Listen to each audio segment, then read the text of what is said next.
Muy buenas noches, mis queridos hermanos y hermanas. Que el Señor los bendiga a cada uno de ustedes. Es mi deseo de oración. Aquí estamos muy contentos con el hermano Fabián, que él está grabando, ¿cierto?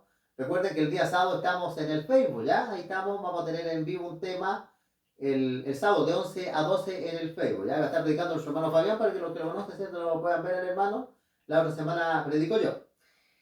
Hermano, yo, ¿cierto? Le prometí a ustedes que esta semana íbamos a comenzar con los 7 periodos de la iglesia en el Antiguo Testamento. Porque según lo que estudiamos la semana anterior, en el libro Apocalipsis se encuentran 7 periodos del cristianismo, ¿ya? Que está muy enlazado, pero cuadra perfectamente con los periodos de la iglesia en el Antiguo Testamento. Así que hoy día vamos a estudiar la iglesia en el Edén. En el Edén, mis queridos hermanos, la iglesia era el periodo más hermoso, porque el pecado no existía ni la mentira y la doctrina era pura.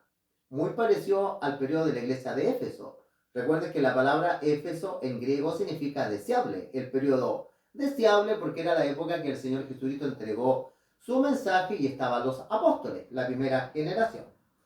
La iglesia en el Edén empieza también con un periodo, hermano, perfecto de pureza.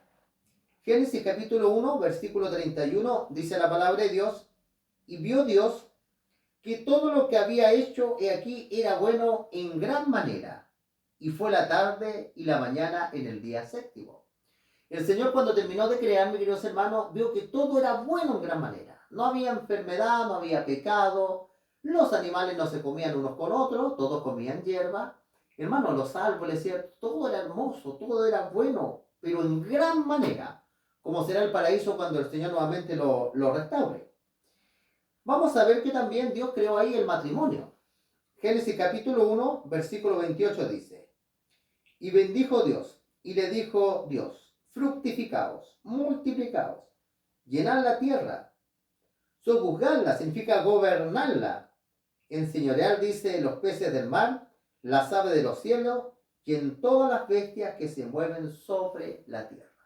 El Señor para Adán le creó una esposa, Eva, hermosa. También no hay duda que Adán, ¿cierto?, era también él perfecto con su esposa, tanto espiritual, físicamente, mentalmente. Tenían todas las capacidades, hermanos, desarrolladas al 100%, porque no había pecado. Aquí nosotros también aprendemos algo bien interesante, ¿ya? ¿Cuántas esposas tuvo Adán? Aquí la Biblia dice que tuvo una sola esposa. El plan de Dios que el esposo tenga una sola esposa. También con esto nosotros aprendemos algo bien interesante. ¿Cuántas iglesias tiene el Señor Jesucristo? Aunque a pesar que existen muchas iglesias cristianas, que en todos lugares pueden haber errores, pero también hay verdades, también se pueden aprender cosas de estas iglesias, Dios tiene una. Y son toda la gente sincera que ama de verdad a Dios, al Dios creador, al Dios de la Biblia. Vamos a ver también, hermano, que se encontraba la palabra de Dios, no escrita, pero dicha de los labios de Dios directamente. Dios instruía a Adán y Eva. En Génesis capítulo 2 y el versículo 1, perdón, el 15 dice lo siguiente. Génesis 2, versículo 15 dice: tomó pues, dice Jehová Dios, al hombre, y lo puso en el huerto del Edén. Dios tomó a Adán y lo puso en el huerto del Edén, para que lo labrase y lo guardase. Aquí aparece algo bien interesante. Dios, cuando creó a Adán, no lo creó para estar ocioso, sin hacer nada. Lo puso a trabajar, porque el trabajo es una bendición de Dios. Después, con el pecado, mis queridos hermanos, entró: con el sudor de tu rostro tú comerás el pan hasta que vuelvas a la tierra. Pero en la eternidad también vamos a tener que trabajar. Pero el trabajo va a tener que ser un trabajo deleitoso, gozoso, ¿me entiende usted? Y dice la palabra de Dios acá. El versículo 16 dice: mandó Jehová al hombre. Es decir, que aquí se encuentra la palabra de Dios. Dios le dice al hombre: de todo árbol del huerto podrás comer, mas del árbol de la ciencia o del conocimiento del bien y el mal no comerás, porque día que de él comieres, ciertamente morirás. El hombre tenía la palabra de Dios, tenía la instrucción de Dios. Interesante, ¿ah? Mis queridos hermanos. Nosotros, como Iglesia de Dios, hoy día quizás nos encontramos, ¿cierto?, en el periodo de pureza, porque como dijo el Señor Jesucristo, el trigo y la cizaña, el diablo iba a sembrar cizaña en el trigo. Nos encontramos nosotros de la verdad y la mentira está mezclada. Y el Señor Jesucristo dijo claramente que va a estar así hasta el fin del siglo, hasta el fin del mundo. Pero aquí aparece algo bien interesante, que nuestra brújula tiene que ser la palabra de Dios. En este momento la palabra de Dios directamente extraía, ¿cierto?, de los labios de Dios. Vamos a ver que el Señor también le dio otra cosa bien interesante. Le dio el sábado, mis queridos hermanos. ¿Ustedes han escuchado que muchos hermanos evangélicos dicen que el sábado fue dado para los judíos? En el Edén no existían los judíos. Los judíos llegaron a existir mucho tiempo después. Fue dado para la humanidad, para Adán y Eva. Porque nosotros leemos acá Génesis capítulo 2, dice: fueron pues, dice, acabados los cielos y la tierra, y todo el ejército de ellos. Acabó Dios en el día séptimo la obra que hizo. Y dice, reposó el día séptimo de la obra que hizo. Bendijo Dios al día séptimo, lo santificó, porque en él reposó de toda la obra que había hecho en la creación. Interesante. Dios le da a la iglesia el día sábado. Yo sé que existe la iglesia adventista que guarda el sábado, existen bautistas del séptimo día que guardan el sábado, que empezaron a guardarlo antes que los hermanos adventistas. Hay evangélicos también, iglesia. Yo hoy día he conversado otro día con un pastor evangélico y está guardando el sábado también, como el día del Señor. Es decir, que el día sábado, hermano, no es un patrimonio de ninguna religión, es el patrimonio de Dios. Es una verdad de muchas otras. Así que el Señor el día séptimo, y una persona puede decir, bueno, y el séptimo día no es el domingo. No es así, mis queridos hermanos.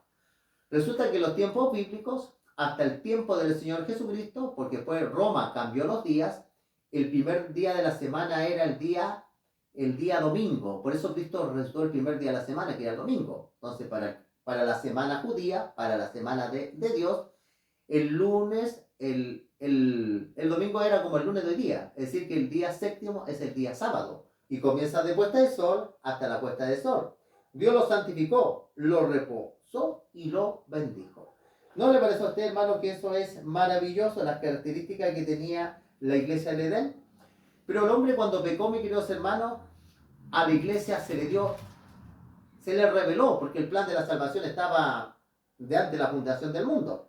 Se le da, mis queridos hermanos, la esperanza de un Salvador, que Adán y Eva pecaron, pero que no iban a quedar perdidos. El libro de Génesis capítulo 3, versículo 15 dice: pondré enemistad entre ti y la mujer, enemistad entre Satanás, la mujer, que es la iglesia, los creyentes, entre tu simiente y la simiente suya. Iba a venir una simiente o descendencia. La palabra simiente, descendencia, significa semilla. Iba a venir una semilla porque la semilla se conserva la vida. Y esa semilla era el Salvador. Esa semilla era el Señor Jesucristo. Y dice que el diablo le iba a herir el talón o el carcañal, pero él le iba a aplastar la cabeza. En la cruz, en la crucifixión, al diablo se le aplastó, hermano, la cabeza. Y cuando venga Jesucristo será atado por 1000 años y posteriormente será destruido en el lago de fuego. Queridos hermanitos, ¿cierto? Que el Señor los bendiga a cada uno de ustedes, ¿cierto? Hemos analizado el primer periodo de la iglesia en el Antiguo Testamento, la iglesia de Edén. Un paralelo muy parecido en los tiempos del Señor Jesucristo, de la iglesia de Éfeso. Vamos a ver que en cada periodo tienen las mismas características de lo que iba sucediendo en los periodos del cristianismo, como lo que fue pasando en el periodo de la iglesia en el Antiguo Testamento. Que Dios los bendiga, en mi deseo de oración. Suscríbanse al canal, marca ahí, ¿cierto?, la campanita. Y la otra semana estaremos analizando otros temas de la palabra de Dios. La otra semana vamos a analizar la iglesia después de la entrada del pecado. Que Dios los bendiga, mis queridos hermanos. Dios los bendiga altamente en todo. Que Jehová sea Jehová de los ejércitos si estás en batalla, si tienes enfermedad, y que Jehová sea tu sanador. ¿Cierto? Pongamos a Dios como nuestro estandarte. Que Dios los bendiga, mis queridos hermanos. Y vamos a hacer una oración. ¿Qué les parece? Vamos a cerrar los ojos. Padre bendito que estás en los cielos, Señor, te damos las gracias por entregar tu palabra. Algunos hermanitos, ¿cierto?, nos siguen en el canal, siguen tu palabra, te siguen a ti, Señor. Es tu palabra, y queremos que tú los bendigas a ellos, Señor, que nos ayudes, Señor. Hoy día el diablo hace mucha presión psicológica en todos nosotros. La angustia hoy día es mental, es psicológica. Nos dé una mente fuerte, Señor, para que así no dañemos nuestro cuerpo físico, nuestra vida espiritual. Danos sabiduría, discernimiento. Te lo pedimos en nombre de tu Hijo Cristo Jesús. Amén. Nos vemos, mis queridos hermanos. Que Dios los bendiga.